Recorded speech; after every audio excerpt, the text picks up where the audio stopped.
este vídeo seja o anjo enviado por Deus para te lembrar: levanta-te, come, há mais para viver. Você não está só, você não é menos espiritual, porque se cansou, você não está perdido, você está sendo renovado. Há alimento vindo do alto para você. Há graça, há tempo, há caminho. E mais importante, há uma presença te cercando. Agora, se esta palavra tocou a sua alma, escreva nos comentários: Senhor, renova minhas forças no deserto. Essa frase é um clamor, um reconhecimento de que você está fraco, mas quer continuar. E ao curtir este vídeo, você estará ajudando outros. Elias da fé. Pessoas que estão em silêncio, deitadas em sua dor, precisando de um toque divino. Seja ponte de esperança para alguém. Na próxima reflexão vamos ver Jesus chorando por Lázaro. Sim, o Filho de Deus chorou. E você vai entender que o choro de Jesus revela o quanto ele se importa com a sua dor. Permaneça. Lágrimas também são linguagem do céu. As lágrimas de Jesus por Lázaro. João 11, 32-36. Jesus, pois, quando a viu chorar e também chorando os judeus que com ela vinham, moveu-se muito em espírito e perturbou-se. Jesus chorou. João 11, 33-35. Há um versículo tão curto quanto profundo nas Escrituras. Jesus chorou. Duas palavras que revelam um oceano de compaixão. O Filho de Deus, aquele que podia curar com uma palavra, ressuscitar com um chamado, multiplicar com um gesto, chorou. E chorou não pela impossibilidade da situação, mas pela dor das pessoas que amava. Chorou porque sentiu. E essa é uma das verdades mais consoladoras que você pode guardar nesta noite. Jesus sente a sua dor. Lázaro estava morto havia 4 dias. Marta e Maria, suas irmãs, estavam devastadas. Amigos, vizinhos judeus, todos choravam. E Jesus, ao ver o choro sincero de Maria, se comove. Ele não apenas observa a dor, ele se move por ela. O texto diz: moveu-se muito em espírito e perturbou-se. Ou seja, a dor humana mexe com o coração divino. Talvez neste exato momento você esteja vivendo algo que te fez chorar em silêncio, um luto recente, uma perda não superada, uma saudade que aperta o peito sem aviso. Talvez você tenha até se perguntado: será que Jesus vê isso? Será que ele se importa? Sim, ele vê, e ele chora com você. Jesus sabia que ressuscitaria Lázaro. Ele já havia declarado: eu sou a ressurreição e a vida. Ele já havia prometido que a morte não teria a última palavra. Ainda assim, ele permitiu-se sentir. E isso nos mostra que a fé em Deus não anula a dor, transforma o sentido dela. A lágrima de Jesus é um abraço ao coração aflito, é o consolo silencioso do céu, é a certeza de que você não chora sozinho. Mesmo quando ninguém vê, quando você esconde seu sofrimento por vergonha ou por costume, Jesus vê, e ele se importa. E a mais, o choro de Jesus precedeu o milagre. Ele não ignorou a dor para agir. Ele passou pela dor com os que choravam e então liberou a vida. Isso nos ensina algo essencial. Às vezes, o milagre vem depois do lamento. Às vezes é preciso chorar para esvaziar a alma e preparar o coração para a ressurreição. Talvez hoje, Jesus não vá tirar imediatamente a dor que você sente, mas ele vai sentar ao seu lado, vai colocar a mão sobre seu ombro, vai chorar com você, vai te ouvir, vai te acolher, porque ele é Emanuel. Deus conosco não só nos cultos ou nas vitórias, mas nas lágrimas da madrugada. E ele ainda é aquele que, depois de chorar, se levanta diante do túmulo e diz: Lázaro, vem para fora. E essa palavra também é para você. O que parece morto na sua vida, fé, ânimo, esperança, pode ouvir a voz do Mestre e voltar a viver. Porque o mesmo Jesus que chora é o que ressuscita, o mesmo que sente a dor é o que tem poder sobre a morte. Agora feche os olhos por um instante. Imagine Jesus aí ao seu lado, vendo suas lágrimas escondidas, sentindo o que você sente e pronto para transformar essa dor em testemunho. Sim, há um milagre a caminho, mas antes ele quer te consolar. Se esta palavra falou contigo, escreva nos comentários com fé. Jesus chora comigo e ressuscita o que está morto. Essa frase é uma oração, um convite à presença sensível do Salvador. E se você sentiu esse toque espiritual, deixe seu like agora. Assim esta mensagem pode alcançar outros corações machucados que precisam saber que não choram sozinhos. Na próxima reflexão vamos ouvir o cântico de Maria, a mãe de Jesus, e entender como o louvor em meio à promessa é a força que nos sustenta até o cumprimento dela. Continue aqui, a adoração vai florescer no seu coração cansado. O cântico de Maria, Lucas 1, 46, 55. Disse então Maria: a minha alma engrandece ao Senhor, e o meu espírito se alegra em Deus meu Salvador. Lucas 1, 46, 47. Em meio à surpresa, ao medo e à incompreensão, Maria canta. A jovem camponesa humilde de uma vila simples e esquecida pelo mundo recebe uma notícia que mudaria não apenas sua vida, mas a história da humanidade. Ela seria mãe do Salvador. E mesmo diante do escândalo social, da confusão familiar e do peso espiritual que isso representava, ela louva. Esse cântico não nasce da estabilidade, não vem de um lugar cômodo. Ele surge do coração de uma menina que estava prestes a enfrentar julgamentos, incertezas e dores. E ainda assim, ela escolhe adorar. Isso nos ensina algo profundamente espiritual. O verdadeiro louvor não depende das circunstâncias. Ele nasce da revelação. Maria não louva porque tudo está resolvido. Ela louva porque entende que Deus está agindo. O anjo não prometeu conforto, prometeu presença, disse: o Espírito Santo virá sobre ti. E essa certeza bastou para que Maria abrisse os lábios e liberasse um dos mais belos hinos da fé cristã, o Magnificat. A minha alma engrandece ao Senhor. Essas palavras saem de uma alma que decidiu olhar para cima mesmo quando o mundo ao redor estava confuso. Maria entendeu algo que precisamos carregar todas as noites, quando o Senhor é grande. Dentro de mim, os problemas ficam pequenos diante dele.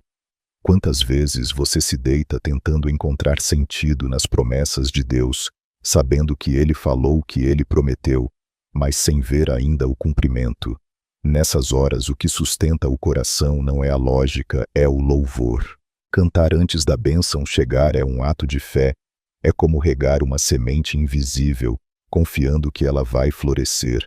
Maria canta e em sua canção ela relembra os feitos do Senhor ao longo da história.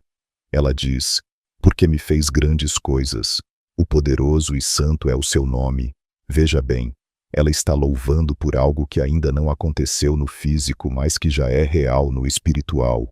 Isso é o que o louvor faz, ele antecipa o que os olhos ainda não veem, mas que o espírito já discerniu. Talvez você esteja à espera de algo, uma resposta, uma cura, um retorno, uma reconciliação. E a espera tem sido dolorosa, o silêncio tem apertado. Mas a postura de Maria te convida a uma atitude diferente, cantar mesmo no meio da promessa, louvar antes de tocar, adorar antes de receber. E esse louvor transforma ele, não muda apenas a atmosfera, muda o coração. Maria, ao cantar, se fortalece. Suas palavras são declarações de fé, e à medida que pronuncia, sua alma se alinha ao céu. O mesmo pode acontecer com você. Sua voz, mesmo fraca, tem poder quando se ergue em adoração verdadeira. Há um detalhe ainda mais profundo. Maria canta antes de qualquer apoio humano. Nem José havia compreendido ainda. Ela estava sozinha, e mesmo assim ela louva. Isso nos mostra que você não precisa de aplausos ou compreensão alheia para adorar. O louvor mais puro nasce no silêncio, na solidão, na entrega. E se você está aqui agora em mais uma noite difícil, com dúvidas e esperas não resolvidas, faça como Maria, cante mesmo em silêncio, mesmo com lágrimas, mesmo sem entender tudo. O Espírito Santo virá sobre você, e assim como naquela jovem virgem, algo divino será gerado dentro de você. Agora declare isso como uma oração. Escreva nos comentários: minha alma engrandece ao Senhor mesmo em meio à espera. Essa frase é o seu cântico, é a sua semente de fé lançada nas promessas de Deus. E ao curtir este vídeo, você ajuda a espalhar essa mensagem para mais corações que precisam aprender a adorar antes do milagre. Na próxima reflexão, vamos mergulhar no Salmo 51 e descobrir como um coração quebrantado pode se tornar o local mais sagrado para encontrar Deus. Continue comigo, o louvor já está preparando o caminho para a restauração. O coração contrito não desprezarás. Salmo 51, 17. Os sacrifícios para Deus são o espírito quebrantado. A um coração quebrantado e contrito não desprezarás, ó Deus. Salmo 51, 17. Você já se sentiu quebrado por dentro, como se tivesse sido esvaziado de tudo que um dia te fortaleceu. Já chorou sem forças com o rosto no travesseiro dizendo: "Ah, Deus, eu errei, me perdoa, me ajuda." Se já viveu isso, então você conhece o caminho de Davi no Salmo 51, um caminho de culpa, dor e, acima de tudo, quebrantamento. Este salmo é um dos registros mais íntimos da alma humana diante de Deus. Davi não está mais vestido com a glória do rei, nem com a armadura do guerreiro. Ele está despido em ruínas diante do Senhor. E ao invés de fugir da sua dor, ele a entrega. Ao invés de encobrir sua culpa, ele a confessa. Porque Davi aprendeu que Deus não rejeita a perfeição, mas não resiste a um coração quebrantado. E você que está prestes a dormir, talvez esteja carregando culpas antigas, erros escondidos, pecados que já tentou superar, mas que ainda latejam em sua consciência. Talvez ninguém saiba. Talvez você ache que Deus se cansou de te ouvir, pedir perdão pelas mesmas falhas. Mas ouça com o coração: o Senhor não despreza um coração contrito. A palavra contrito vem de um termo que significa esmagado, moído, reduzido em humildade. E esse é o solo fértil para a graça. Porque quando reconhecemos nossa fragilidade, quando deixamos de tentar impressionar a Deus e simplesmente nos quebramos diante dele, então o céu se inclina não para nos acusar, mas para nos levantar. Davi cometeu pecados graves: adultério, assassinato, mentira, abuso de poder. Mas o que fez dele um homem segundo o coração de Deus não foi sua perfeição, foi seu arrependimento, sua capacidade de não fugir, mas de enfrentar sua culpa e dizer: "Cria em mim, ó Deus, um coração puro." E essa oração ainda ecoa, porque ela é também a sua.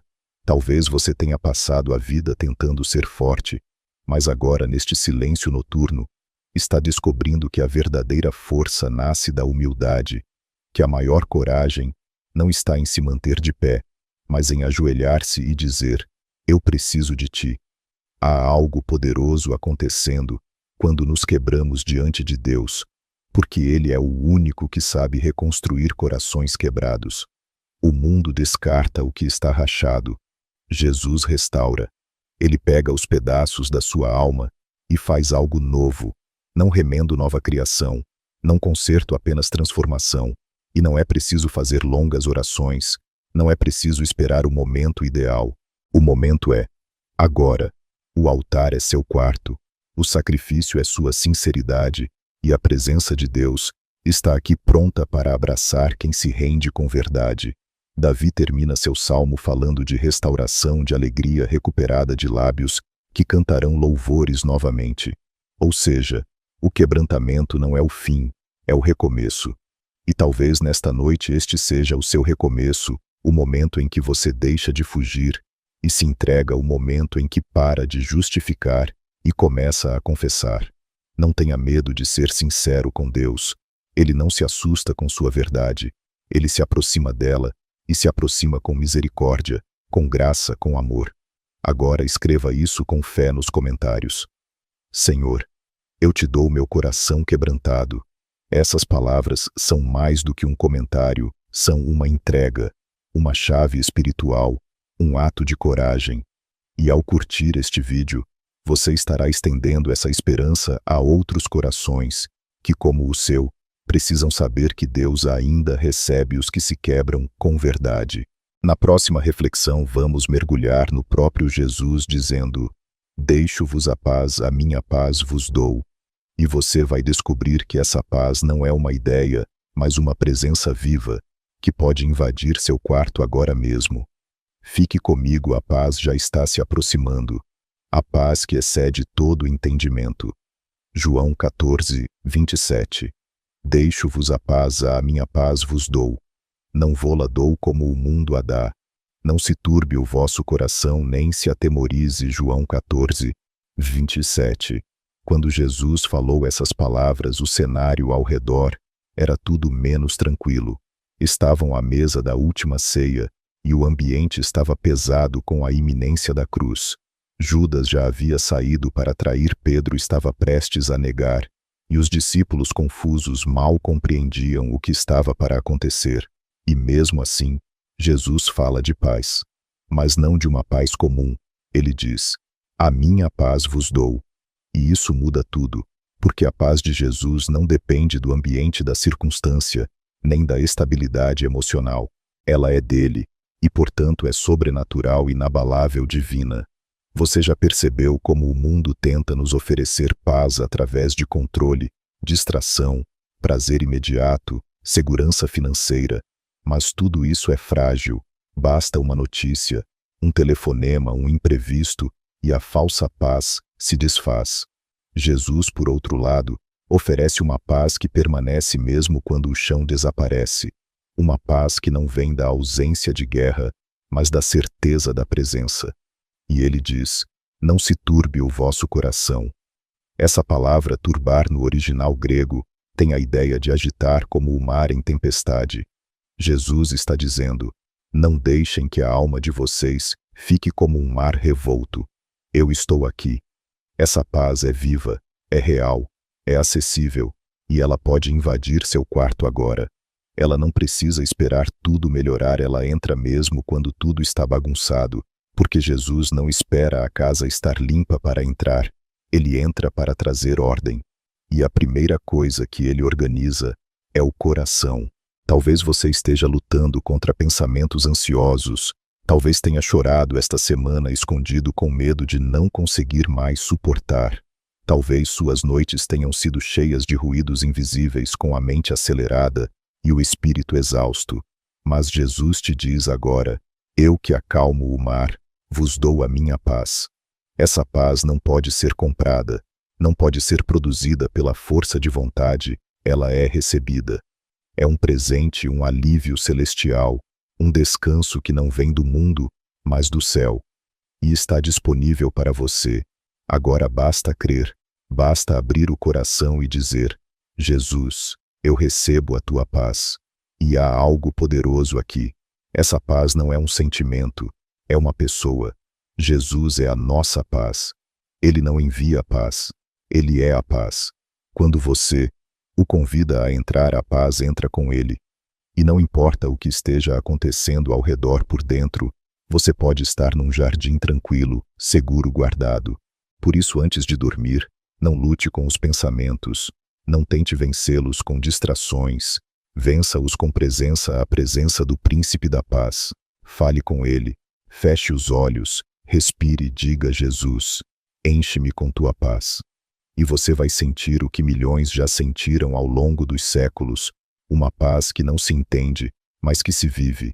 Ela acalma o coração, silencia a mente e prepara você para descansar, não apenas o corpo, mas a alma. Agora escreva nos comentários com fé: Jesus, eu recebo a tua paz, que excede todo entendimento. Essa confissão é mais que uma frase, é uma chave espiritual.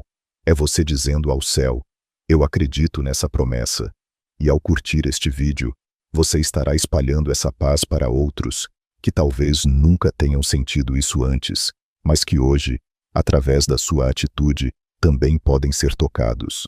Na próxima reflexão, vamos caminhar ao lado de uma mulher que tocou em Jesus em meio à multidão e foi curada com um simples gesto de fé. Você vai entender que às vezes um toque basta, e esse toque pode acontecer esta noite. Fique comigo, o milagre está a um toque de distância. Jesus e a mulher do fluxo de sangue, Marcos 5, 25, 34, porque dizia: se tão somente tocar nas suas vestes, sararei. E logo se lhe estancou a hemorragia, e sentiu no corpo estar curada do seu mal. Marcos 5, 28, 29. Ela não tinha nome registrado nas Escrituras, apenas uma dor, 12 anos de sofrimento, vergonha, isolamento e gastos. Tudo o que possuía foi entregue aos médicos, e tudo o que recebeu de volta foi frustração.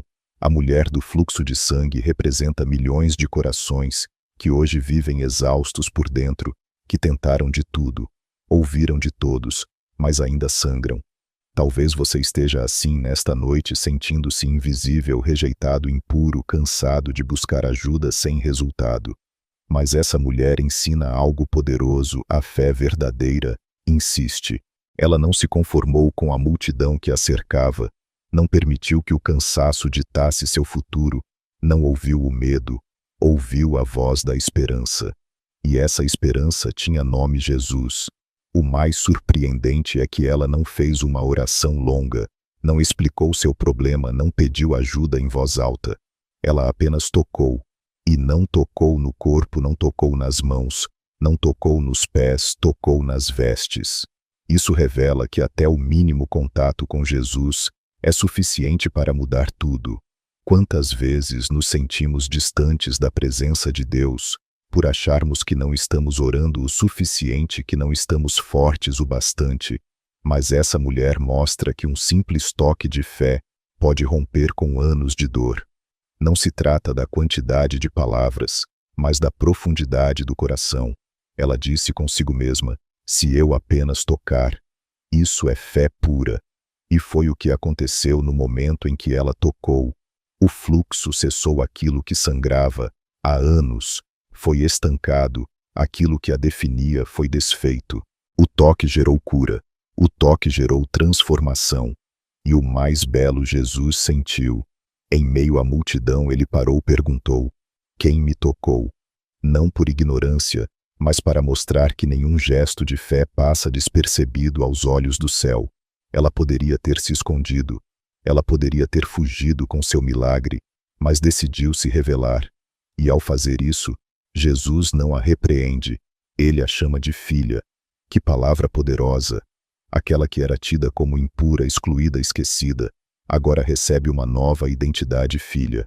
Hoje, Jesus também está passando perto de você, e não importa o quanto você se sinta fraco, impuro ou distante, você pode tocá-lo, mesmo que em silêncio, mesmo que com lágrimas, mesmo que apenas com um pensamento de fé. Ele está acessível e mais. Ele quer ser tocado.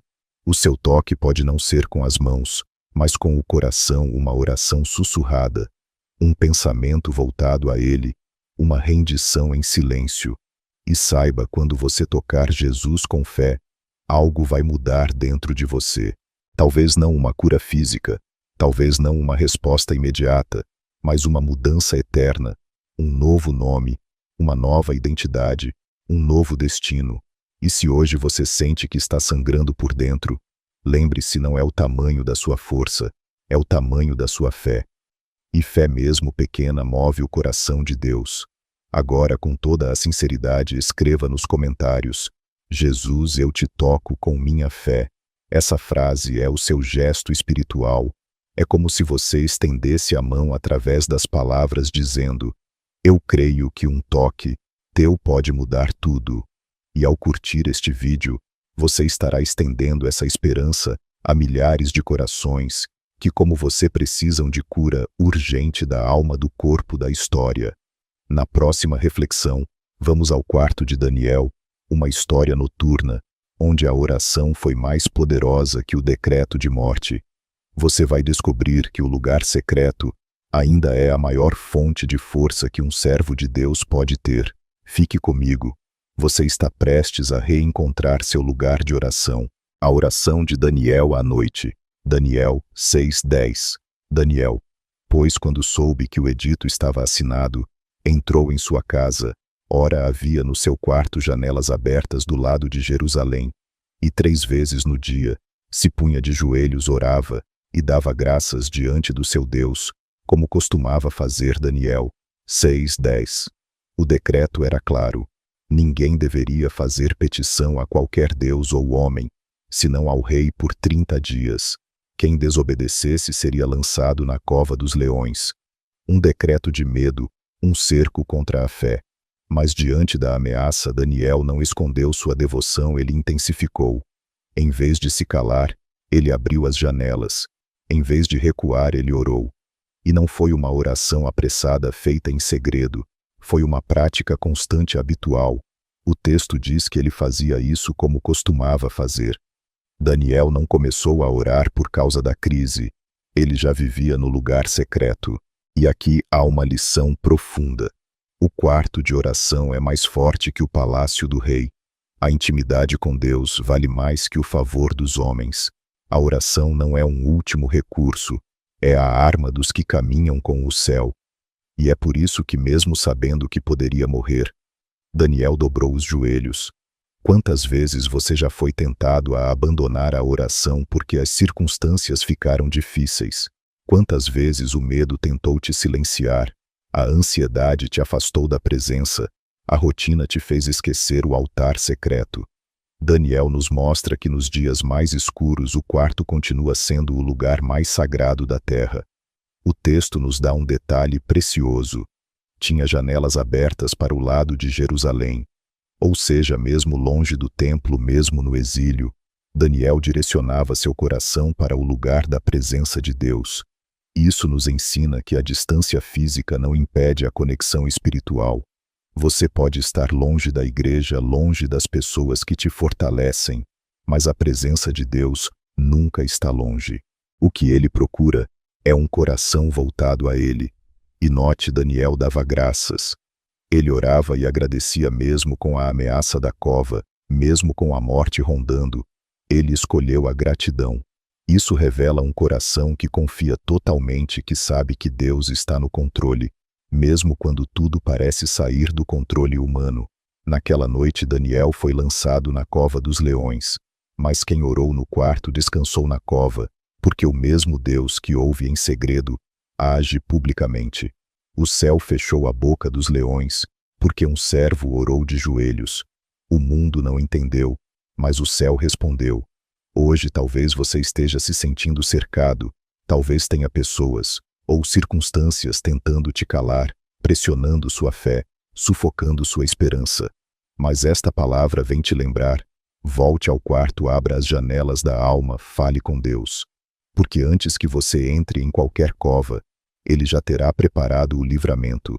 E se você ainda não tem o hábito de orar todos os dias, comece hoje, não com culpa, mas com desejo. Abra o coração. Fale com o Pai, mesmo que seja por poucos minutos. A constância no lugar secreto produz força em público. A oração feita em fé molda um espírito inabalável. Agora escreva nos comentários com fé e decisão: vou manter minhas janelas abertas para o céu. Essa frase é sua aliança com Deus, sua escolha de permanecer, de cultivar um coração rendido. E ao curtir este vídeo, você ajuda a espalhar esse chamado a tantos outros Daniels, pessoas que precisam voltar ao lugar secreto para reencontrar sua força. Na próxima reflexão, vamos até a casa de um fariseu, onde uma mulher marcada pelo pecado unge os pés de Jesus com lágrimas. E você vai descobrir que o perdão verdadeiro nasce da presença e não da performance. Fique comigo, o amor de Jesus ainda vai te surpreender. A mulher pecadora aos pés de Jesus. Lucas 7, 36, 50. E estando por detrás aos seus pés chorando, começou a regar-lhe os pés com lágrimas, e enxugava-os com os cabelos da sua cabeça, e beijava-lhe os pés, e ungia-os com o unguento. Lucas 7, 38.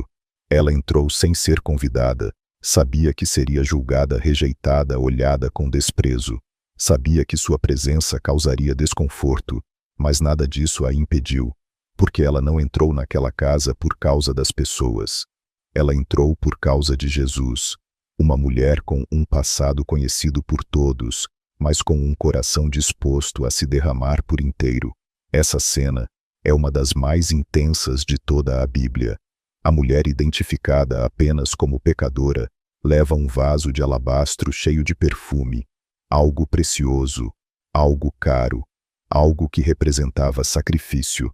Mas ao encontrar Jesus, ela não apenas entrega o vaso, ela entrega a alma. Suas lágrimas regam os pés do Mestre, seus cabelos viram toalha, seus lábios beijam com reverência. O quarto inteiro se enche do aroma de adoração, e tudo isso sem uma única palavra. Ela não pede perdão em voz alta, não faz discursos, apenas chora. Porque às vezes, quando o arrependimento é verdadeiro, as lágrimas falam mais alto que os lábios. Você já teve uma noite assim, em que tudo o que conseguiu fazer foi chorar na presença de Jesus, em que não encontrou forças para se justificar, mas apenas se derramou? Se sim, então você entende o que essa mulher viveu. Ela não foi atrás de argumentos, ela foi atrás da graça. Mas nem todos ali compreenderam. Simão, o fariseu, pensou consigo: se este homem fosse profeta, saberia quem é essa mulher. Ele olhou para o passado dela. Jesus, porém, olhou para o coração dela. E aqui está um mistério divino. O mundo vê a sujeira, Jesus vê a sede. Ele então conta uma parábola simples sobre dois devedores, um com uma dívida maior e outro com uma menor. Ambos são perdoados, e Jesus pergunta: qual deles amará mais? Simão responde: aquele a quem mais foi perdoado. E Jesus, com sabedoria divina, revela: pois esta mulher muito amou porque muito lhe foi perdoado. Essa é a chave. Quanto mais consciência temos do nosso pecado, mais intensamente amamos a graça. Quanto mais entendemos o quanto fomos perdoados, mais profundamente nos entregamos. A mulher não amava Jesus pouco, ela o adorava com tudo, porque sabia de onde tinha saído, sabia o quanto precisava dele. E Jesus, diante de todos, declara: os teus pecados te são perdoados, vai em paz. Paz. Essa é a palavra que encerra essa história. Não culpa, não vergonha, não acusação, paz. Porque quando nos derramamos diante de Jesus com arrependimento verdadeiro, Ele sempre nos levanta com perdão completo. Talvez hoje você esteja como essa mulher, com um passado pesado, com marcas profundas, com vergonha, que te impede de se aproximar de Deus. Mas saiba, Jesus não te rejeita. Ele não está olhando suas falhas, Ele está olhando seu coração quebrantado. E se você se derramar, Ele te levantará. Não importa o que disseram sobre você, não importa o que você fez, importa o que você vai fazer agora.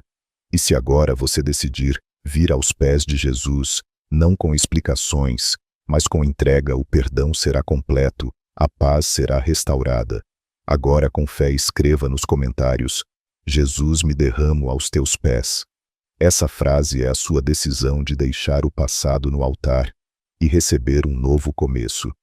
E ao curtir este vídeo, você estará ajudando outros, que como essa mulher precisam saber que a graça ainda é maior que a culpa.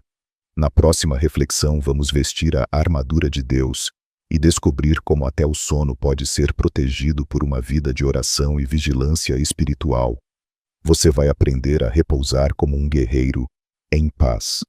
Permaneça comigo, o descanso também é uma batalha vencida em oração. Armadura de Deus para repousar em paz. Efésios 6, 10, 18. Revesti-vos de toda a armadura de Deus, para que possais estar firmes contra as ciladas do diabo. Efésios 6, 11. A maioria das pessoas associa a armadura de Deus à luta do dia, aos combates da vida, às batalhas visíveis e invisíveis que enfrentamos em nossas jornadas. Mas há um detalhe profundo, que poucos percebem: algumas das maiores guerras espirituais acontecem à noite, quando tudo silencia, quando o corpo repousa, mas a mente e a alma ainda continuam lutando. E é por isso que até para dormir, precisamos estar revestidos. Paulo, escrevendo aos Efésios, descreve a armadura espiritual como um revestimento completo. E ele começa dizendo: fortalecei-vos no Senhor e na força do seu poder. Não é sobre nossa força nem sobre nossas estratégias. É sobre estar alinhado com a presença, confiado no poder e protegido pela verdade. Agora imagine isso. Você se deita, mas antes de fechar os olhos, se reveste espiritualmente. Coloca o capacete da salvação para proteger sua mente contra pensamentos invasivos. Veste a couraça da justiça para blindar o coração das acusações do inimigo. Coloca o cinto da verdade para lembrar quem você é em Cristo. Calça os pés com o evangelho da paz, declarando que até em sonhos você estará firme no caminho. Empunha o escudo da fé para apagar os dardos inflamados que o inimigo lança durante a madrugada e finalmente segura a espada do Espírito, a palavra de Deus, para combater qualquer sombra que se aproxime. É possível dormir em guerra e acordar em paz, mas para isso é necessário estar vestido, porque o inimigo sabe quando a alma está desprotegida. Ele age no sono agitado, nos pesadelos frequentes, nas insônias inexplicáveis. Muitos não compreendem, mas o descanso físico também precisa ser espiritual. E Paulo nos oferece o segredo, a oração constante. Ele termina dizendo, orando em todo tempo no Espírito. Antes de dormir, ore mesmo que em silêncio, mesmo que cansado, ore e peça, Senhor, me revista com tua armadura, não como ritual, mas como relacionamento, como quem sabe que o quarto é campo de batalha, mas também é campo de vitória. Ore pelas suas emoções, pela sua mente, pelo seu corpo, pelos seus sonhos. Consagre até o sono, porque o Espírito Santo continua agindo enquanto você dorme. A armadura não é só para o dia, ela é para a vida. E se você se veste dela, pode repousar sem medo, porque a paz não é ausência de guerra, é presença de proteção. E quando você se deita armado com as promessas de Deus, nenhum ataque do inferno consegue te tocar. Os anjos se posicionam, o céu se movimenta, e você dorme não apenas por cansaço, mas por confiança. Confiança. Talvez você tenha sofrido com pesadelos, com uma mente que não para, com lembranças ruins, que voltam à noite com aquela sensação de que algo te observa no escuro. Escute, há uma guerra acontecendo, mas há também uma armadura preparada para você. E mais ainda, há um comandante que nunca perde batalhas. O Senhor dos Exércitos te guarda. E não se trata de ter medo, trata-se de ter consciência de que o sono do justo é blindado, não pela lógica, mas pela fé. E que essa fé é ativada quando você decide confiar, descansar, orar e se revestir. Agora declare isso com autoridade nos comentários. Senhor, reveste-me com tua armadura antes de dormir. Essa frase é um ato profético. É como colocar um escudo invisível em volta de você. É como desenhar um círculo de proteção com as próprias palavras.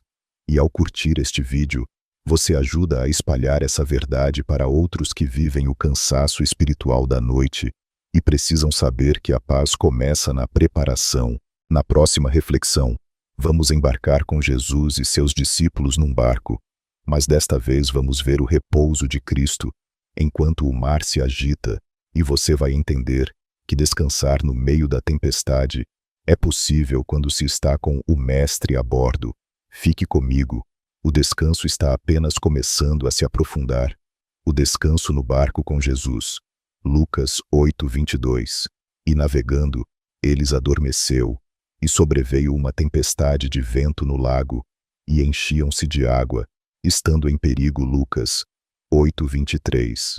Imagine estar num barco com o próprio Filho de Deus, e ainda assim sentir que vai morrer. Os discípulos, homens experientes no mar, sabiam reconhecer o perigo. O vento forte, as águas invadindo o barco, balançando ao ponto de virar. E no meio de tudo isso Jesus dormia. É desconcertante. Jesus não apenas estava calmo, ele estava dormindo enquanto os discípulos estavam desesperados. Ele repousava enquanto o caos tomava conta do ambiente. A paz dele se mantinha intacta. E essa cena nos ensina uma das lições mais profundas da vida espiritual. O repouso verdadeiro não depende do ambiente externo, mas da confiança em quem está no controle. Quantas vezes você também já se sentiu assim, no meio de uma tempestade emocional, espiritual, financeira, familiar, e parece que Jesus está dormindo? Você ora, clama, busca respostas, e o céu parece em silêncio. Mas o texto nos mostra algo revelador. Ele estava no barco. Mesmo em silêncio, mesmo adormecido, ele estava ali. Jesus dormia porque não temia o vento, porque ele sabia que nada poderia acontecer sem a permissão do Pai. E essa confiança total era o travesseiro de sua alma.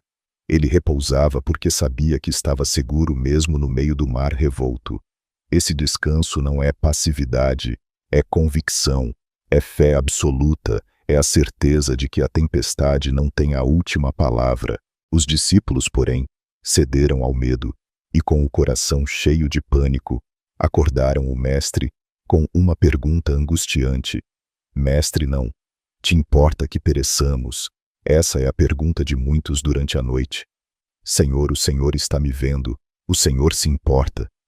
E a resposta de Jesus não veio com explicações longas. Ele se levantou, repreendeu o vento e as águas, e houve bonança. Um silêncio caiu sobre o mar e sobre os corações. A presença dele é o que muda tudo.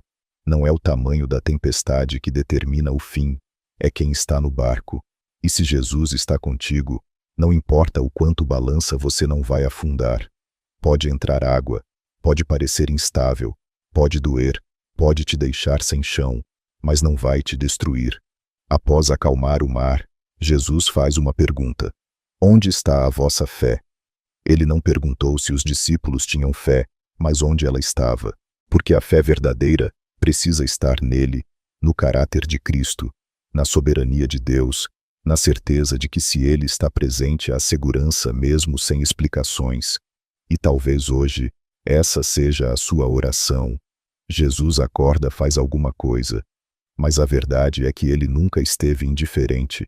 Ele estava te ensinando a confiar mesmo no silêncio. Porque quem descansa com Jesus aprende que o barco pode balançar, mas a alma permanece firme. E mais, Jesus não disse aos discípulos que não haveria tempestade. Ele disse: passemos para a outra margem. Ou seja, havia um destino definido. A tempestade veio no caminho, mas não anulou a promessa. E o mesmo vale para você. Você vai chegar onde Deus disse que vai chegar, com vento, ou sem vento, com medo, ou sem medo, com lágrimas, ou com louvor. O importante é: Jesus está no barco. Agora, com fé e descanso, escreva nos comentários: se Jesus está no barco, eu posso descansar. Essa frase é uma declaração de confiança, um lembrete para sua alma, um escudo contra a da ansiedade. E ao curtir este vídeo, você ajuda outros navegantes, cansados, desesperados por um sinal, a encontrarem esta palavra que ainda acalma o vento. Na próxima reflexão, vamos fazer juntos a oração que o próprio Jesus nos ensinou, o Pai Nosso. E você vai descobrir que essa oração, muitas vezes repetida automaticamente, contém chaves espirituais que abrem portas de descanso e libertação. Continue aqui. As ondas estão baixando. O descanso está apenas começando. A oração do Pai Nosso como entrega diária. Mateus 6, 9 e 13. Portanto, orai vós deste modo: Pai nosso que estás nos céus, santificado seja o teu nome. Mateus 6, 9. Quantas vezes você já orou o Pai Nosso mecanicamente, sem se dar conta do poder que essa oração carrega? Jesus não a ensinou como um texto decorativo ou um ritual religioso. Ele a ofereceu como um modelo de entrega, confiança e alinhamento com o céu. Uma oração simples, mas profunda o suficiente para acalmar corações aflitos, direcionar mentes confusas e restaurar almas cansadas. É uma chave espiritual que abre o céu mesmo nas noites mais difíceis. Essa oração começa com a palavra mais reconfortante que existe: Pai. Não juiz, não rei, embora ele seja tudo isso, mas Pai. Alguém que cuida, que ama, que conhece e se importa. Quando Jesus ensina a começar a oração dizendo Pai Nosso, ele nos convida a lembrar quem somos filhos. E filhos não precisam temer à noite, porque sabem que o Pai está perto. Santificado seja o teu nome. Aqui Jesus nos ensina a começar a oração com adoração. Antes de pedir, antes de reclamar, antes de suplicar, adoramos. E essa adoração não é apenas um ato de reverência, é uma forma de lembrar à alma quem Deus é. Porque quando reconhecemos a santidade de Deus, tudo mais encontra seu lugar. O medo diminui a ansiedade, silencia a alma, se alinha. Venha o teu reino, seja feita a tua vontade. Talvez essa seja uma das frases mais difíceis de orar com sinceridade, porque todos nós temos vontades, desejos, planos. Mas Jesus nos mostra que o verdadeiro descanso vem quando submetemos tudo à vontade do Pai. A oração do Pai Nosso nos ensina que paz não é conseguir tudo o que se quer, mas aceitar a soberania de quem tudo sabe. E então vem a petição diária: o pão nosso de cada dia dá-nos hoje. Uma frase que nos ensina a viver um dia de cada vez. Jesus está nos lembrando que o amanhã pertence ao Pai, e que nossa porção de hoje é suficiente, que nossa dependência deve ser diária, constante e humilde. Isso nos liberta da ansiedade do futuro e nos ancora na presença do presente. Mas a oração continua. Perdoa as nossas dívidas assim como perdoamos aos nossos devedores. Aqui Jesus liga diretamente o perdão que recebemos ao perdão que oferecemos. E isso é libertador, porque guardar mágoa consome energia espiritual, rouba a paz e contamina o sono. O Pai Nosso é um convite diário à limpeza interior, à liberação do que pesa, ao alívio que só o perdão oferece. E por fim, não nos deixes cair em tentação, mas livra-nos do mal. Essa parte é um clamor por proteção, por vigilância, por cuidado espiritual. Jesus sabia que a vida cristã seria cheia de ciladas, desafios e tentações, e por isso nos ensinou a pedir por livramento, e não um livramento qualquer, o livramento do mal, do que não vemos, do que se esconde, do que age em silêncio, enquanto tentamos dormir. E a oração encerra com a certeza: porque teu é o reino, o poder e a glória para sempre. Ou seja, no fim de tudo, Deus ainda reina. E essa é a base da nossa paz, saber que acima dos reis da terra, dos sistemas, das crises e dos conflitos, Deus governa. Essa oração pode ser sua rotina antes de dormir. E mais do que uma repetição, pode ser uma entrega consciente, profunda, viva. Ao orar o Pai Nosso com o coração aberto, você estará dizendo ao céu: eu sou filho, confio em ti, me alimento de ti, me rendo a ti. E então o sono virá, não porque os problemas sumiram, mas porque a alma descansou no Pai. Agora, com fé e reverência, escreva nos comentários: Pai Nosso, em ti eu descanso. Essa declaração é mais do que um comentário, é uma aliança, uma confissão, uma lembrança viva de que você só não está perdido, e não precisa controlar tudo, porque o Pai está no comando. E ao curtir este vídeo, você estará plantando essa oração no coração de outros que precisam se lembrar de quem é o Pai. Na próxima reflexão, vamos nos refugiar nas palavras do profeta Isaías, que fala sobre a rocha eterna, um lugar seguro, onde o coração cansado encontra estabilidade, mesmo quando tudo ao redor treme. Permaneça aqui, o Pai está te ensinando a descansar nele. O refúgio na rocha eterna. Isaías 26, 3, 4. Tu conservarás em paz aquele cuja mente está firme em ti, porque ele confia em ti. Confiai no Senhor perpetuamente, porque o Senhor Deus é uma rocha eterna. Isaías 26, 3, 4. Existe um tipo de paz que não se abala com más notícias, que não oscila com as circunstâncias, que não se quebra com o passar dos dias. Uma paz que permanece, que sustenta, que protege. É a paz de quem encontrou refúgio na rocha eterna. E essa rocha tem nome: Jesus. Isaías, ao escrever essas palavras, estava anunciando um segredo espiritual profundo. A mente que repousa em Deus é a mente que encontra paz.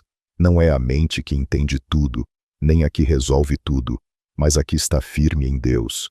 E aqui está o mistério. Paz não começa do lado de fora, Começa na mente, no pensamento, no foco, e Isaías revela: a mente firme em Deus é conservada em paz.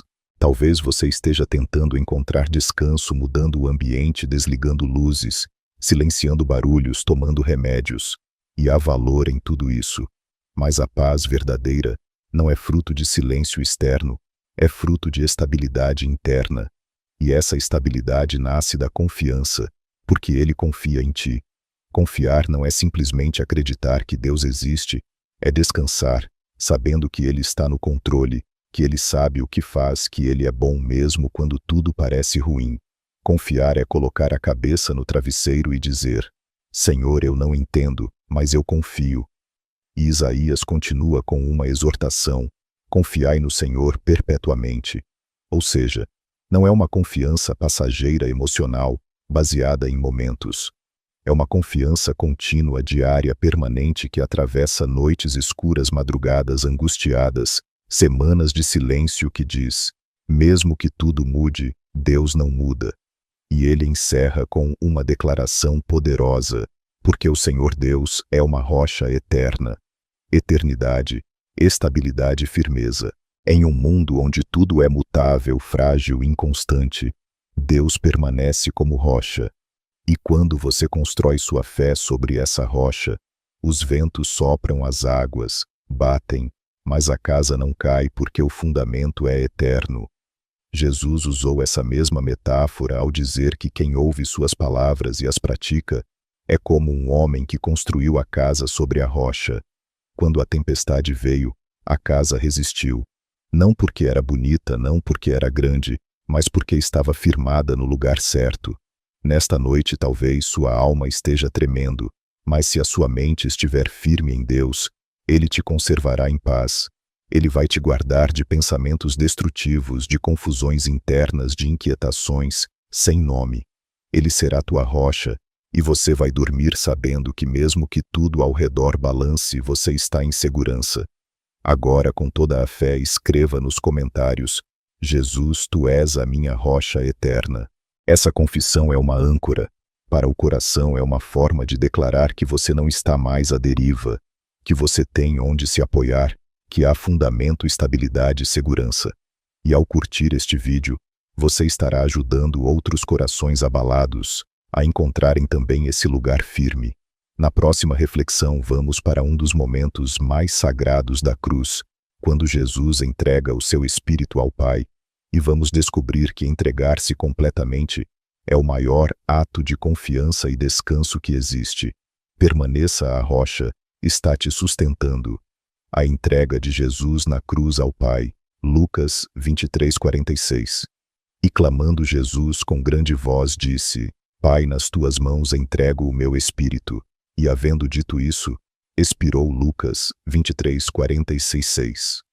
No momento mais escuro da história, suspenso entre o céu e a terra, com o corpo rasgado, o coração dilacerado e os céus em silêncio, Jesus faz uma escolha: entregar. Não havia mais nada a ser feito. A missão estava completa, a dor havia chegado ao ápice, e mesmo assim, com os últimos fios de força que lhe restavam, ele clama: Pai, nas tuas mãos entrego o meu espírito. Essa frase não é apenas uma despedida, é a expressão suprema da confiança. Jesus não disse: está tudo perdido. Ele disse: Pai, entrego. Não gritou por justiça, não amaldiçoou seus algozes, não murmurou contra a dor. Ele confiou até o fim. Quantas vezes você já chegou ao seu limite?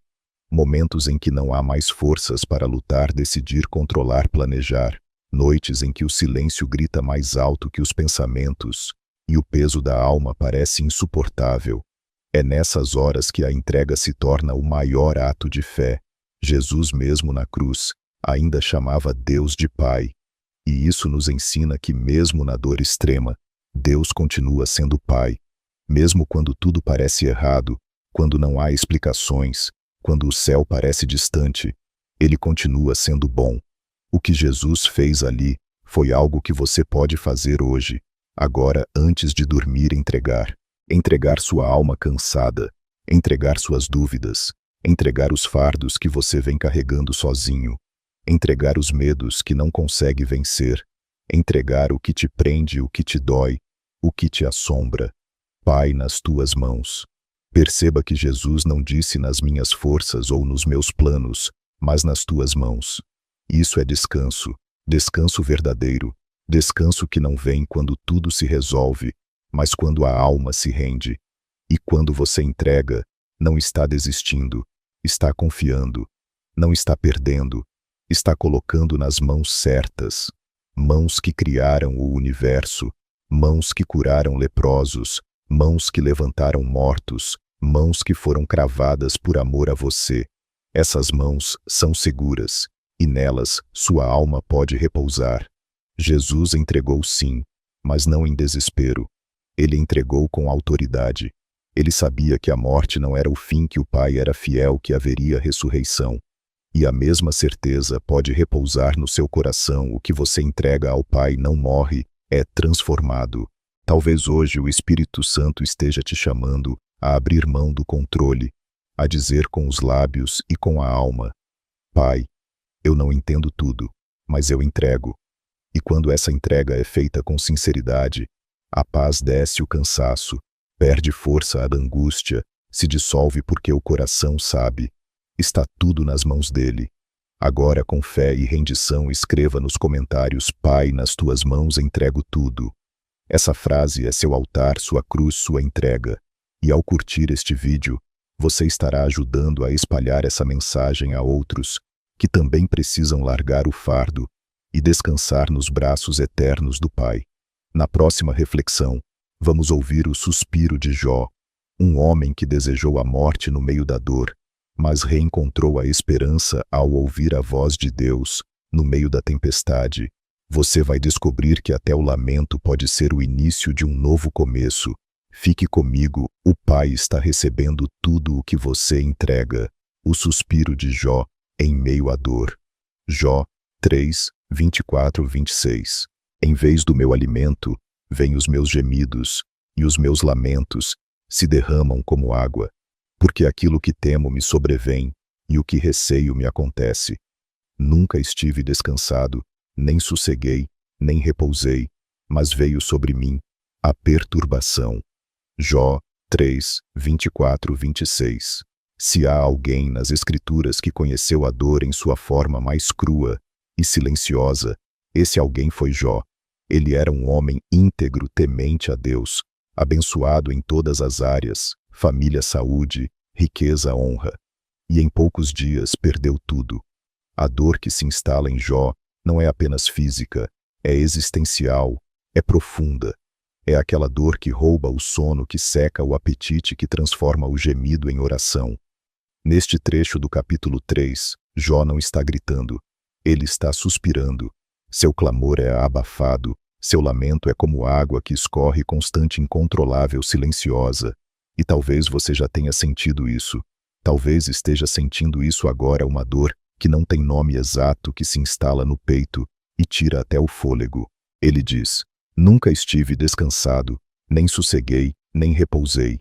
Isso não é apenas sobre o corpo, é sobre a alma. O espírito de Jó estava em guerra, e o que mais doía era que ele não compreendia o porquê. Ele tinha servido a Deus, tinha sido fiel, mas a dor chegou mesmo assim. Aqui está uma verdade que poucos querem encarar: a fidelidade. A Deus não nos isenta da dor, mas nos garante algo mais profundo, a presença de Deus na dor. Jó não sabia ainda, mas Deus estava tão presente em seu sofrimento quanto esteve em suas bênçãos. O céu não estava em silêncio por abandono, mas por um propósito maior que o momento. E o que conforta é que mesmo em meio ao sofrimento, Jó não cortou o diálogo com Deus. Ele lamenta sim, ele questiona, ele se enfraquece, mas ele continua buscando. Porque no fundo mesmo, sem compreender, sua alma sabia: é com Deus que ainda posso falar. Quantas noites você também já suspirou ao invés de dormir? Já se perguntou: por que isso aconteceu comigo? Já pensou: o que foi que eu fiz de errado? Mas Deus não se afasta das perguntas sinceras. Ele não rejeita a alma ferida. Ao contrário, Ele se aproxima dos quebrados. Ele escuta o suspiro. Ele interpreta o silêncio. Ele acolhe a alma que só consegue dizer: está doendo, Senhor. A história de Jó nos mostra que o lamento não é sinal de fraqueza, é expressão de humanidade. Deus não exige que você entenda tudo, mas deseja que você confie mesmo no escuro. Porque mais adiante, quando Jó não esperava, Deus fala com ele do meio da tempestade. E quando Deus fala, a alma encontra um novo eixo. O coração se alinha, a dor ganha um propósito e o fim se torna maior do que o início. No final, Jó não apenas foi restaurado, foi ampliado. Sua visão de Deus se aprofundou. Sua fé foi lapidada. Seu caráter foi transformado. E você também, no meio do seu suspiro, pode estar sendo moldado para algo maior do que imagina.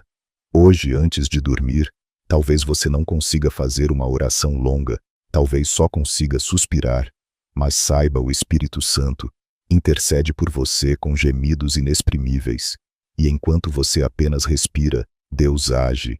Agora escreva com fé nos comentários: Senhor, recebe meu suspiro como oração. Essa frase é mais que palavras, é entrega, é confiança, é você dizendo: mesmo sem entender, eu te busco. E ao curtir este vídeo, você permitirá que essa mensagem chegue a outros, Jós modernos, pessoas que precisam saber que Deus ainda fala no meio da tempestade. Na próxima reflexão vamos presenciar a libertação milagrosa de Pedro, uma noite de prisão, que se transformou em um amanhecer de liberdade. Você vai descobrir que Deus ainda envia anjos na madrugada. Permaneça comigo, o silêncio de Deus prepara o som da libertação. A noite em que Pedro foi libertado da prisão. Atos 12, 6 e 11. E eis que sobreveio o anjo do Senhor, e resplandeceu uma luz na prisão. E tocando a Pedro na ilharga, o despertou, dizendo: levanta-te depressa. E caíram-lhe das mãos as cadeias. Atos 12, 7. Era noite. Pedro estava preso, acorrentado entre dois soldados, vigiado por guardas, trancado por portões. E mesmo assim, ele dormia. Em meio à ameaça de morte, ao risco iminente, à incerteza do amanhã, ele repousava. Isso é paz verdadeira. Isso é fé madura. Isso é o descanso de quem confia que o Deus que chamou é o Deus que livra. E o mais impressionante é o que acontece em seguida. Deus envia um anjo, uma luz invade a escuridão. Um toque desperta o apóstolo, correntes caem, portões se abrem, soldados dormem, o impossível se realiza. E tudo isso enquanto a igreja orava. Pedro não sabia que estava prestes a ser liberto. Ele não tinha sinais, não havia anjos visíveis durante o dia, mas o céu já havia decretado sua liberdade, e ela seria manifestada à noite. Isso nos ensina que as maiores intervenções de Deus muitas vezes chegam quando tudo parece perdido. Talvez você esteja vivendo sua prisão particular, amarrado por medos, por pressões, por diagnósticos, por angústias que não dão trégua. Talvez se sinta vigiado, preso sem saída. Mas ouça, a mesma mão que libertou Pedro pode te tocar esta noite, porque o céu ainda envia anjos, e ainda há luz que invade prisões. E note, foi o toque do anjo que despertou Pedro. Ele não acordou sozinho, foi despertado pela graça. Talvez você esteja em sono espiritual, emocional, mental, mas Deus, em sua misericórdia, pode te despertar com um simples toque. E quando Ele toca, correntes caem, não por força humana, não por estratégias, mas pelo poder do Altíssimo. E tudo isso aconteceu enquanto a igreja orava. Nunca subestime o poder da oração feita por você. Talvez sua mãe esteja orando, seu pai, um amigo, alguém que você nem imagina. E essas orações estão se acumulando diante de Deus como incenso contínuo, ativando livramentos invisíveis. A Bíblia diz que Pedro achava que era um sonho. Só depois de passar por tudo, de ver as portas se abrirem sozinhas, de andar pelas ruas, ele percebe: agora sei verdadeiramente que o Senhor me enviou o seu anjo e me livrou. O livramento foi tão milagroso que parecia irreal, mas era Deus, era real. Era amor agindo de maneira sobrenatural. Você também pode estar duvidando. Se Deus ainda age assim, pode estar pensando: será que Ele me vê? Será que vai me tirar disso? E a resposta é sim. Ele vê, Ele age, Ele liberta. Talvez hoje seja a noite em que as correntes invisíveis comecem a se soltar, onde as portas comecem a ranger, onde o sono se transforme em despertar. Mas tudo começa com um gesto: confiar, descansar, esperar, orar. Pedro não lutou para sair, ele descansou confiando. E quando Deus decidiu agir, nada pôde impedir. Agora declare com fé nos comentários: Senhor, envia a tua luz e me liberta. Essa frase é seu pedido, é sua oração, é seu grito silencioso da alma. E ao curtir este vídeo, você participa de algo maior. Ajuda a levar essa luz a outros presos em noites escuras, para que também sejam tocados e libertos. Na próxima reflexão, vamos contemplar a promessa da Nova Jerusalém, o lugar onde não haverá mais lágrimas, nem dores, nem noites de medo. Você vai descobrir que a esperança do céu é o maior consolo para os dias difíceis aqui na terra. Continue aqui, a luz está acesa e as correntes estão prestes a cair. A promessa da Nova Jerusalém. Apocalipse 21, 1-4. E Deus limpará de seus olhos toda lágrima, e não haverá mais morte, nem pranto, nem clamor, nem dor, porque já as primeiras coisas são passadas. Apocalipse 21, 4. Imagine um lugar onde não existe choro, onde a morte não entra, onde a dor é desconhecida, onde não há luto, nem saudade, nem despedida, onde as noites escuras deram lugar à luz eterna. Esse lugar existe e tem nome: Nova Jerusalém. É mais do que uma cidade, é uma promessa, um destino eterno reservado para todos aqueles que perseveram na fé. Uma casa preparada pelo próprio Jesus, como ele afirmou: Na casa de meu Pai há muitas moradas, vou preparar-vos lugar. João 14, 2. Para muitos essa promessa parece distante, uma ideia bonita, mas irreal. Porém, para os que estão cansados, para os que choram à noite, para os que oram com a alma aflita, a esperança do céu é um sustento diário. Porque saber que o sofrimento tem fim nos fortalece para atravessar o hoje. O apóstolo João teve essa visão. Ele viu o novo céu, a nova terra, e uma cidade santa que descia do céu, como uma noiva preparada. Uma visão gloriosa, repleta de detalhes divinos e cheia de consolo para os que creem. E no centro dessa visão, ele ouve a voz do próprio Deus dizendo: Eis aqui o tabernáculo de Deus com os homens, pois com eles habitará.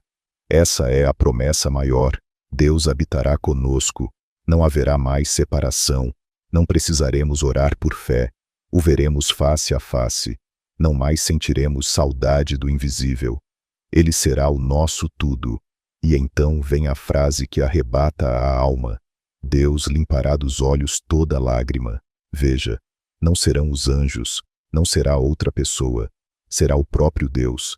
Ele vai tocar seu rosto, vai enxugar suas lágrimas com suas próprias mãos. Porque ele viu todas as noites em que você chorou. Ele viu cada vez que você sufocou o pranto para manter a fé. Ele viu cada lágrima escondida. E no céu, essas lágrimas não terão mais espaço. Não haverá mais dor nenhuma, nem física, nem emocional, nem espiritual. Não haverá mais enterros, nem saudades, nem perdas, nem despedidas. O tempo da morte será vencido. O pecado não terá mais domínio. O medo não existirá. A eternidade será de paz, justiça e amor. Essa promessa deve ser mais do que um consolo para o futuro. Ela deve ser combustível para o presente, porque quem tem o céu como destino enfrenta a terra com outra perspectiva. As lutas não são mais finais, as perdas não são eternas, o sofrimento não é em vão. Tudo está caminhando para o grande encontro, onde não haverá mais noite. Você já parou para pensar como será abrir os olhos pela primeira vez na eternidade? Ver a luz que não vem do sol, mas da glória de Deus. Respirar sem dor, viver sem medo, amar sem limites. Essa promessa é real e é para você. Jesus venceu a cruz, não apenas para mudar seus dias aqui, mas para garantir seu lugar lá. E essa esperança deve acalmar o seu coração, deve silenciar o desespero, deve reacender a fé, porque o mesmo Deus que enxugará suas lágrimas no céu já está consolando sua alma agora. Ele diz: eis que faço novas todas as coisas. E isso começa em você. Agora, com expectativa e fé, escreva nos comentários: eu espero na Nova Jerusalém. Essa frase é uma âncora eterna, é um grito de fé em meio às dores do tempo presente, é uma declaração de que você não pertence apenas a este mundo. E ao curtir este vídeo, você semeia essa esperança no coração de outros, que talvez estejam à beira de desistir, mas que serão lembrados de que a glória que há de vir será infinitamente maior. Na próxima reflexão, vamos nos ajoelhar ao lado de Neemias, que chorou, jejuou e orou antes de agir. Você vai aprender que antes de qualquer reconstrução exterior, Deus reconstrói por dentro. Fique aqui. A eternidade já começou a tocar o seu presente. A noite de oração de Neemias. Neemias 1, 4-11.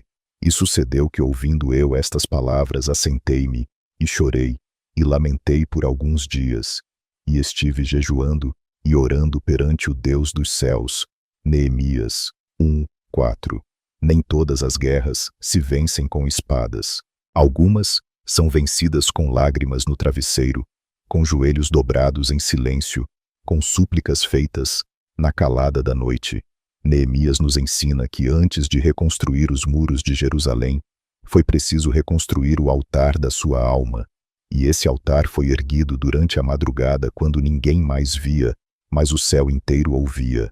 Quando Neemias ouviu que os muros estavam derrubados, que as portas haviam sido queimadas, ele não foi imediatamente agir. Ele sentou-se, chorou, jejuou e orou. E isso nos mostra um princípio poderoso. A reconstrução começa com quebrantamento.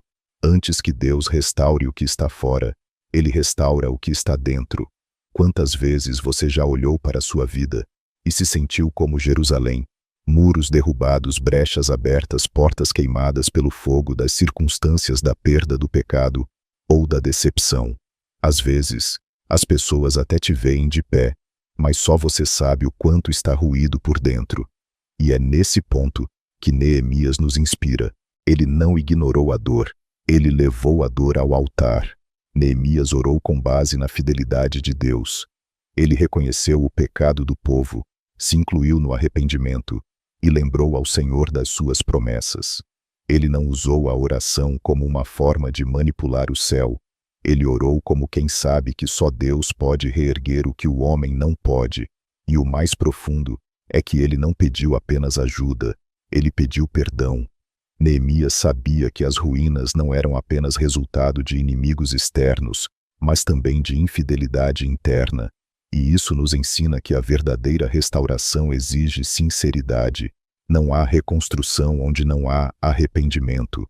Talvez você esteja tentando se reerguer, reconstruir sua fé, seu casamento, sua identidade, seu propósito, mas tudo ainda parece em ruínas.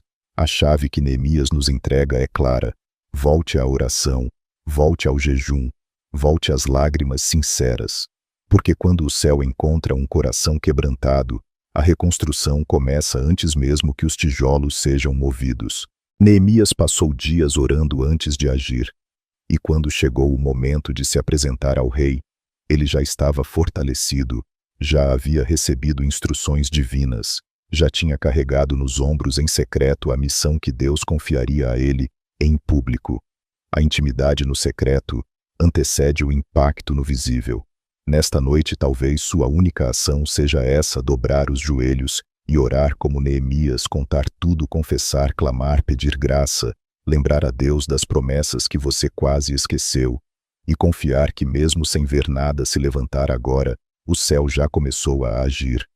A oração de Neemias não mudou as ruínas imediatamente, mas moveu o coração do rei, a estrutura do império e a mão do próprio Deus, porque quando oramos com verdade, até o impossível começa a se alinhar. Agora escreva com sinceridade nos comentários: Senhor, reconstrói os muros da minha alma. Essa frase é um pedido de socorro, uma confissão de que você não quer apenas seguir em frente, você quer ser restaurado por dentro. E ao curtir este vídeo, você estará colocando esse clamor diante de outros corações feridos, que talvez estejam tentando reconstruir com as próprias forças, e hoje vão aprender a orar como Neemias. Na próxima reflexão, vamos acompanhar a perseverança de Habacuque, que decidiu confiar mesmo quando tudo faltava. Você vai descobrir que a fé que resiste à escassez floresce no coração que adora em meio ao nada. Continue comigo, o primeiro tijolo da sua restauração já foi colocado. A perseverança de Habacuque. Habacuque 3, 17, 19. Porque ainda que a figueira não floresça nem haja fruto na vide, o produto da oliveira minta, e os campos não produzam mantimento, as ovelhas sejam arrebatadas do aprisco, e nos currais não haja gado, todavia eu me alegrarei no Senhor, exultarei no Deus da minha salvação. Habacuque 3, 17, 18. Existe um tipo de fé que não depende das circunstâncias, uma fé que floresce mesmo quando tudo ao redor murcha, uma fé que, mesmo cercada pela escassez, continua de pé adorando. Essa é a fé de Habacuque, um profeta que começa seu livro em crise, questionando, lamentando, sem entender o agir de Deus, mas que termina adorando, mesmo sem respostas. Ele olha ao redor e vê o caos, nada está dando certo. Não há colheita, não há fruto, não há alimento, não há gado. É uma visão de perda, de falência total, de abandono aparente. E mesmo assim, ele faz uma escolha. Todavia eu me alegrarei no Senhor. Essa pequena palavra, todavia, muda tudo. É ela que separa os que sucumbem dos que permanecem. É o todavia que revela a maturidade espiritual. É o grito da alma que diz, mesmo que tudo falhe, meu Deus não falha. Talvez você esteja vivendo sua própria figueira, infrutífera, seu campo estéril, seu curral vazio. Você orou, trabalhou, esperou e nada aconteceu. Ou pior, tudo desabou. A fé te levou a um campo sem frutos. Mas Habacuque nos ensina que há um lugar onde a fé não precisa de garantias, só de confiança. Ele não adora porque tudo está bem. Ele adora porque sabe quem é o seu Deus. E é isso que sustenta os que permanecem, não o que tem, mas quem tem. Porque o verdadeiro adorador não louva por causa da colheita, louva por causa do caráter de Deus. No versículo seguinte ele diz, o Senhor Deus é a minha força, e fará os meus pés como os das servas, e me fará andar sobre as minhas alturas. Isso quer dizer que Deus o fará subir, mesmo quando o chão estiver falho, que o Senhor o capacitará a andar onde ninguém mais conseguiria, que Ele dará leveza, graça e habilidade sobrenatural para atravessar terrenos que destruiriam qualquer outro. Essa perseverança não nasce da emoção, nasce da intimidade. Habacuque conhecia a Deus, e por isso mesmo, quando tudo faltava, ele sabia que o essencial continuava presente. A adoração dele não era movida por bênçãos, era movida por relacionamento. E hoje, talvez Deus esteja te chamando a viver essa mesma fé, a dizer, mesmo que eu não veja, eu confio. Mesmo que eu não entenda, eu permaneço.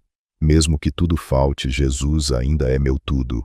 Essa fé te leva a dormir em paz mesmo sem respostas, a descansar mesmo sem sinais, a adorar mesmo entre lágrimas. E como Habacuque, você também terminará seu lamento com louvor, agora com coragem espiritual. Escreva nos comentários, ainda que tudo falhe, eu me alegrarei no Senhor.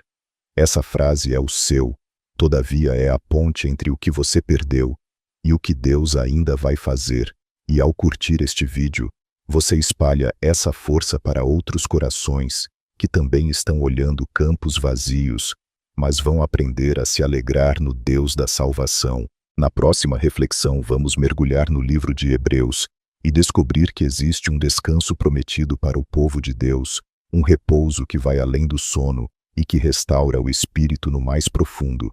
Continue comigo, o todavia da fé está te levando para as alturas. O descanso prometido em Hebreus. Hebreus 4, 9 e 11. Portanto, resta ainda um repouso para o povo de Deus, porque aquele que entrou no seu repouso, ele próprio repousou das suas obras como Deus das suas. Procuremos, pois, entrar naquele repouso, para que ninguém caia no mesmo exemplo de desobediência. Hebreus 4, 9 e 11. Há um tipo de descanso que nenhuma cama pode oferecer, um tipo de repouso que não depende de silêncio, nem de escuridão, nem de conforto físico. É o descanso da alma, o descanso de saber que tudo está nas mãos de Deus, que o fardo foi entregue, que a paz não é mais uma busca, é uma realidade presente. O autor de Hebreus nos revela uma promessa profunda. Resta ainda um repouso para o povo de Deus. Isso quer dizer que a caminhada cristã não termina no esforço, mas na confiança. Não termina na luta, mas no colo. Não termina na culpa, mas no perdão. Deus está nos chamando não apenas para trabalharmos para Ele, mas para descansarmos nele. O povo de Israel durante 40 anos no deserto andou, lutou, sobreviveu, mas não entrou no repouso prometido, porque não confiaram. A desobediência deles não foi apenas rebeldia, foi incredulidade. E o escritor de Hebreus nos alerta: não façam o mesmo. Há um descanso disponível, há um lugar de segurança, quietude e paz interior, mas é preciso crer. Esse descanso não é o céu, é Cristo. Ele é o nosso sábado eterno. Nele cessamos nossas obras, nossa tentativa de nos justificarmos, nossa luta por aceitação. Quando entramos em Cristo, entramos em repouso porque Ele já fez tudo. Ele venceu. Ele conquistou. Ele nos dá o direito de simplesmente confiar. E é isso que muitas vezes falta: parar de tentar merecer e simplesmente receber. Parar de tentar resolver tudo e apenas se render. Você pode dormir esta noite, não porque resolveu tudo, mas porque está debaixo da promessa do descanso. Aquele que entrou no seu repouso, ele próprio repousou das suas obras. O texto nos convida a deixar de lado as tentativas humanas de autojustiça, de autoafirmação, de performance espiritual, e nos ancorarmos na graça. Esse é o verdadeiro descanso: viver como quem já foi aceito, já foi perdoado, já está em paz com Deus. E aqui está o detalhe mais importante. Procuremos, pois, entrar naquele repouso. Ou seja, o descanso também exige esforço, o esforço da fé. Não é passividade, é escolha diária. É abrir mão do controle, é silenciar a ansiedade, é dizer: Senhor, eu não preciso carregar o que o Senhor já levou na cruz. E se você fizer isso hoje, agora, antes de dormir, se você simplesmente respirar fundo, fechar os olhos e declarar: eu descanso em Ti, Jesus, então você não terá apenas uma boa noite, você terá uma alma leve. Esse descanso está à disposição. Agora ele é seu, ele é promessa, e ele é ativado quando você crê. Agora, como um selo espiritual, escreva nos comentários: Jesus, eu entro no teu descanso. Essa frase não é apenas uma oração, é um posicionamento, uma resposta à voz do Espírito, um ato de fé. E ao curtir este vídeo, você ajuda a espalhar essa promessa a outros que ainda vivem tentando merecer o amor de Deus e que hoje podem descobrir que Ele já os convidou a descansar. Na próxima e última reflexão, vamos erguer os olhos para o Salmo 121 e descobrir que o nosso socorro vem do Senhor, que não dorme, nem cochila, e vela por nós enquanto dormimos. Permaneça até o fim. A última chave está prestes a ser revelada. A certeza de que Ele vela por nós. Salmo 121. Não deixará vacilar o teu pé. Aquele que te guarda não tosquenejará. Eis que não tosquenejará nem dormirá o guarda de Israel. Salmo 121, 3, 4. Você já se perguntou quem cuida de você enquanto dorme? Já pensou no que acontece ao seu redor, quando seus olhos se fecham, quando seus sentidos se desligam, e você se torna vulnerável?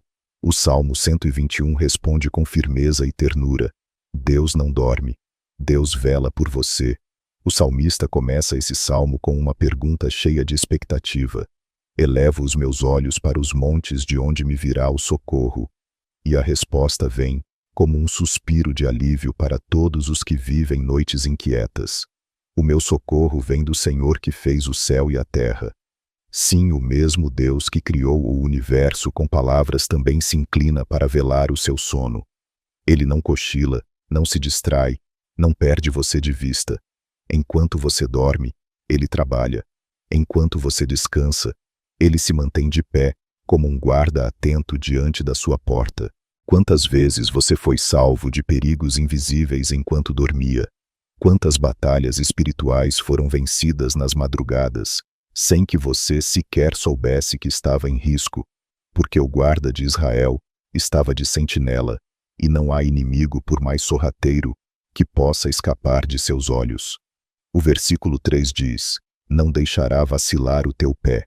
Isso nos fala de estabilidade e segurança de que o caminho por onde você anda é observado com carinho e zelo por um Deus que guia, protege e previne quedas.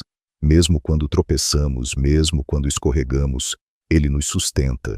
O que acalma o coração nesta noite é saber que você pode dormir, porque Deus permanece acordado. Ele vela pela sua casa, pela sua mente, pela sua saúde, pelos seus filhos, pela sua vida. E mais, Ele vela pela sua alma. Nada escapa da sua vigilância amorosa. O versículo 5 reforça: o Senhor é quem te guarda. O Senhor é a tua sombra à tua direita. Sombra fala de proximidade constante. Ele não guarda à distância. Ele está ao seu lado, em cada suspiro, em cada lágrima, em cada pensamento que você não conseguiu expressar. E quando a noite chegar, seja literal ou figurativa, Ele continua ali firme, fiel, incansável. Por isso, antes de dormir, lembre-se: você não está sozinho. A sua cama não é um lugar de vulnerabilidade, é um altar de confiança. Quando você se entrega ao sono com o coração em Deus, você está dizendo ao céu: eu confio no teu cuidado. E isso por si só é uma oração, uma declaração de fé, uma entrega silenciosa que move o céu. Deus se agrada de quem confia ao ponto de repousar. Hoje descanse sabendo que há olhos eternos sobre você, mãos invisíveis, segurando seu coração, promessas que não caducam com o tempo. O Salmo 121 é a garantia de que o Pai vela e nunca falha. Agora, com essa certeza viva no seu espírito, escreva nos comentários: meu Deus não dorme, Ele vela por mim.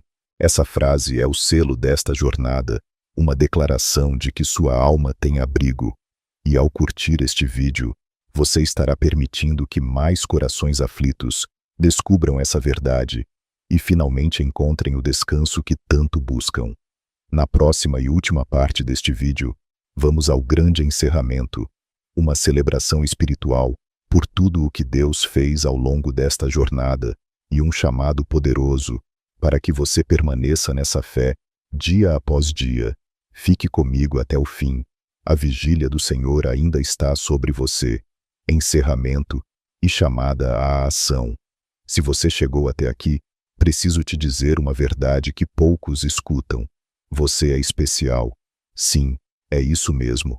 Pouquíssimas pessoas permanecem até o fim de uma jornada como esta. Muitos clicam, assistem os primeiros minutos, sentem algo, mas não ficam. Você ficou. Você permaneceu. Você buscou, você se entregou, e isso revela algo profundo, há um mover de Deus sobre sua vida. Talvez você não tenha percebido, mas a cada bloco, a cada palavra, algo dentro de você foi sendo curado. Uma ferida silenciosa começou a cicatrizar, um peso que você nem sabia que carregava começou a sair.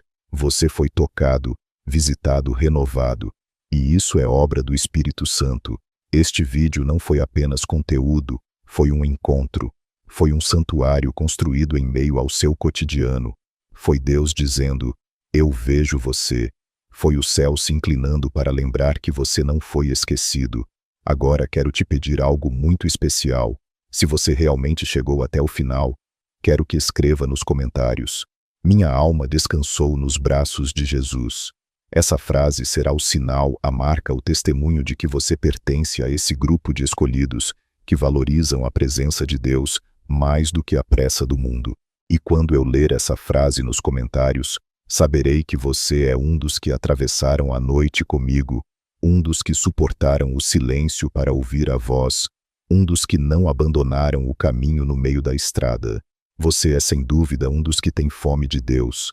Mas agora não guarde isso só para você. Compartilhe este vídeo com alguém que está chorando, com alguém que não dorme, com alguém que precisa saber que Jesus ainda vela, ainda cura, ainda fala. Você pode ser a resposta de oração de alguém. O simples gesto de enviar este conteúdo pode transformar uma madrugada de angústia em uma madrugada de restauração. E se ainda não se inscreveu no canal, faça isso agora, porque este espaço não é apenas um canal, é um refúgio. Aqui almas cansadas encontram abrigo, palavras do céu, encontram corações machucados, e cada vídeo é uma mesa posta para aqueles que têm fome e sede de justiça. Se você já é inscrito, celebre. Você faz parte de uma comunidade espiritual que tem ajudado milhares de pessoas a permanecerem firmes em meio às suas tempestades. Você não está aqui por acaso, está aqui porque Deus te plantou neste lugar. E se por acaso você está afastado da fé, desanimado da igreja, decepcionado com pessoas, não desista. Jesus ainda está te chamando, ainda quer conversar contigo, ainda te espera todas as noites. Volte, recomece e reacenda. Ele nunca saiu do lugar onde você o deixou. Quero que você entenda algo muito sério. Se você não se alimenta do que é eterno, o mundo vai te saciar com o que é vazio.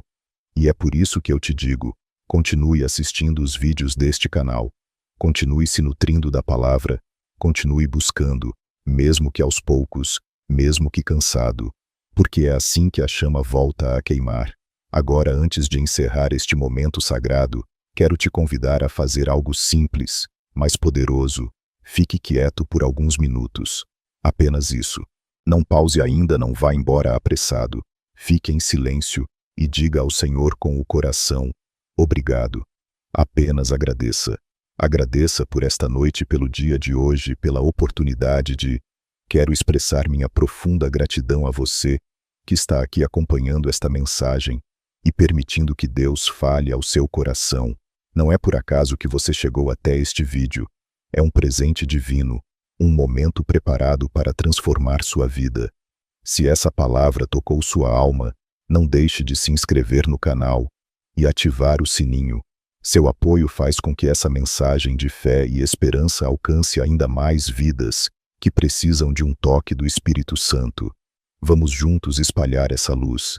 Inscreva-se agora e faça parte dessa jornada espiritual.